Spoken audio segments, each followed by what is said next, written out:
afternoon, everyone. Welcome to June's challenge for Paulette's group, Printables for Your Junk Journaling with TLC. It's a lovely folio, absolutely beautiful, and I'll show you it properly in a minute. You get the outside and the inside, which obviously join together like this, so that when you close it up, that makes your folio. Then you get a lovely pocket. Now this pocket, obviously you can print it at normal size, or you can do 2 to a page, whatever size you want of your envelope.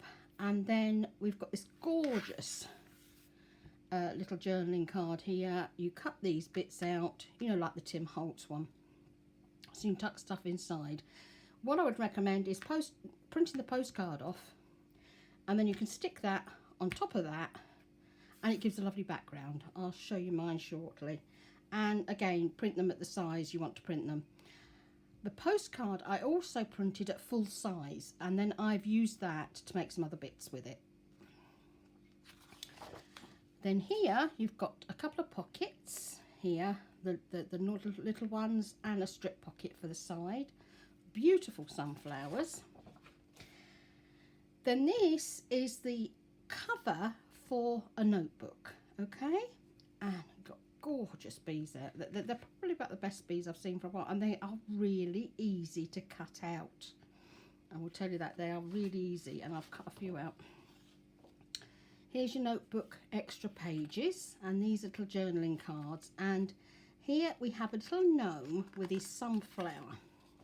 Okay, got your little gnome with your sunflower. And if you're very careful, you will see that you've got a couple of feet here, and you've got a bit of a beard coming through here. So there's clearly a gnome hiding behind there, because that's his little nose there. So when you get the kit, you can have a look, hunt the gnome. And that's another page inside the journal, and obviously use as many as you want to use. And some lovely little cards to put in your journal, or, you know, in your folio. So those are the pages. Let's get them out the way for a minute, and then I'll show you my folio. Now, I was actually having a folio last Friday. Last week it was nuts.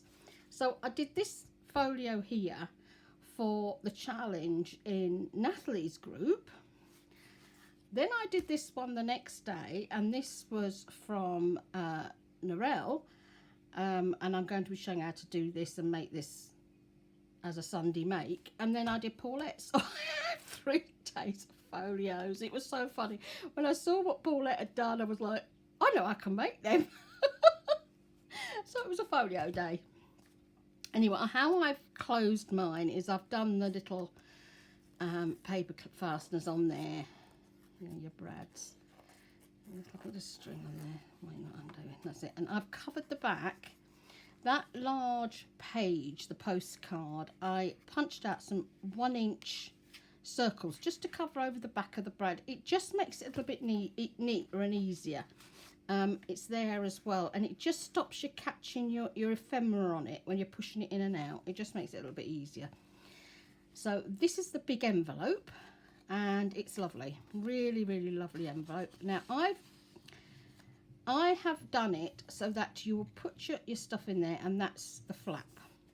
But if you prefer to have a top entry one, because I know some of you do, well then obviously you would close this down and you would leave this bit here open. But I do like the idea of the side opening one. You can go in there, yeah, even go in. Now, this here is the postcard. And I printed it quite big, so I decided to just fold it in half, and then I can use it for writing in. I thought the wording on the back here, this is from the journaling card again, but I've printed it extra large, and it's great because then I can open that, and where the wording is, I can use that as the lines for writing in the middle of. So I've made that into like a little journaling card, the postcard. This is from that sheet that I said I would print off from the postcard, and this bit is right at the top, and I've just made an extra journaling card. I mean, everything I do these days is backed with this lovely lined paper from Lydia. I love this lined paper. the colouring, that soft grey, it just reminds you of any pad that you would get if you were, you know, studying, doesn't it? It just reminds you it's perfect. I just back everything with that these days. So they're in there. Oh, and these little embellishments that you'll see, there's about 4 I've used. They will be from Cara's new kit, but that's not coming out till Monday. But when I was finishing this off, obviously I had the embellishments on the desk here because I've been working on that journal. It's a farmhouse journal. And it's a farmhouse kit, and it's really lovely, full of animals. So this is my journal. My little notebook. Now how I've done mine is I've printed the pages, and then, as I say, I've used this gorgeous lined paper again to print from Lydia.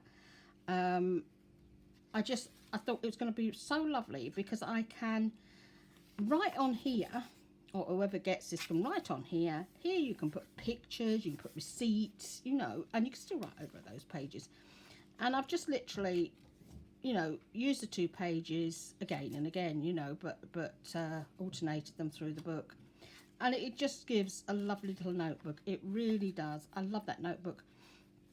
When you do this now, you can either print the cover slightly bigger than the pages, but what I found was the best thing to do was I print them all exactly the same size, and then when I was cutting these pages out, I just took a tiny little bit off the bottom and off the side so that it fit in better. And we normally trim this edge here anyway, don't we, to, you know, when you're making a journal. Then here's that lovely, I love this, I really do. I think she's done this so beautifully well.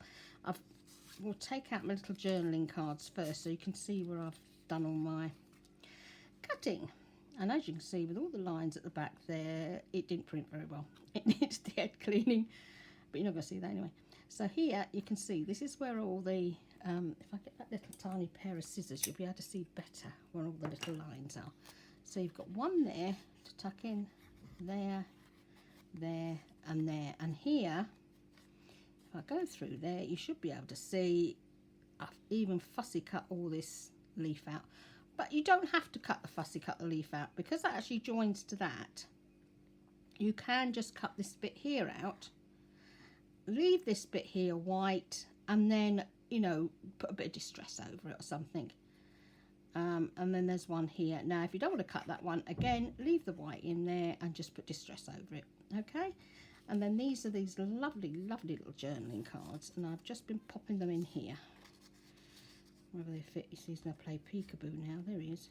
Peekaboo, where are you? I do adore gnomes. I loved all the gnomes that Paulette did at Christmas. There. And as you can see on the back, you'll recognise this as part of the postcard. Again, that's from the kit from Paulette, and that's on one of the pages with the pages for the notebook. That's her summertime, and I just stuck that in there. And on the pocket, I've stuck one of those lovely bees, and you can see they cut out beautifully, absolutely beautifully, no problem at all. Now on here, I've put the other pocket, and I did 2 of the envelopes in the smaller size, and then I made a tag, and the tag again is from the postcard paper. I mean, it all came out of one sheet of paper, including the little circles for covering up the back of the brads. And I've literally just cut out that bit there so I could see the sunflowers. I've put one of Cara's tiny sunflowers down there and one of her butterflies, and a little bit of gingham at the top. So they all just go tuck in nice and neatly in the back there. And of course, you know, when you're making a folio, you are going to personalise it for you. When I do a folio for Paulette, I try and give you how it should go together. And I did find with this one, I didn't want to add a load of lace on it. Maybe because I've been, you know, we're doing the 7 days with Cara and Julie. You kind of get a bit, you've added that much lace and ribbon to everything. Sometimes you like to not see quite so much. So I've not actually done a lot of lace on this one. But it doesn't really need it, so I've popped the bee on there. And then on the front here, I've popped these 2 bees on here. So I actually cut all 3 out. and pop them on. And it is a lovely, lovely little thing. Look at it. Gorgeous folio. Let me just do her up. There we go. Underneath there. That's it. I love making folios, I really do. So that's our B folio. Now, I've got all the bits cut out here, just to give you a quick idea of the best way to do this. Let's just shuffle that all on there. So, let me get the volume board. Now, when you're putting this together, you need to do your score lines. You really do need to do the score lines, because without it, in fact, I don't even know, if I come right up, can you actually see that there is actually a white line between this bit here and this bit here? You've got your black lines, but there is actually a white line in the middle. So the best thing to do, let me just line that up. I'm going to score down that black line first, because you just need that tiny little bit of a gap, so that when you fold it over, you've got, whoops, that's a she going over a string. Now, I've just folded the first line, so you should be able to see that white line now. At least I'm hoping you can see the white line. And that should give you a little bit of, you know, that gives you a little bit of space, you know, for when you're closing up your folio. And there, that's how it's going. And then you've got to do the other one.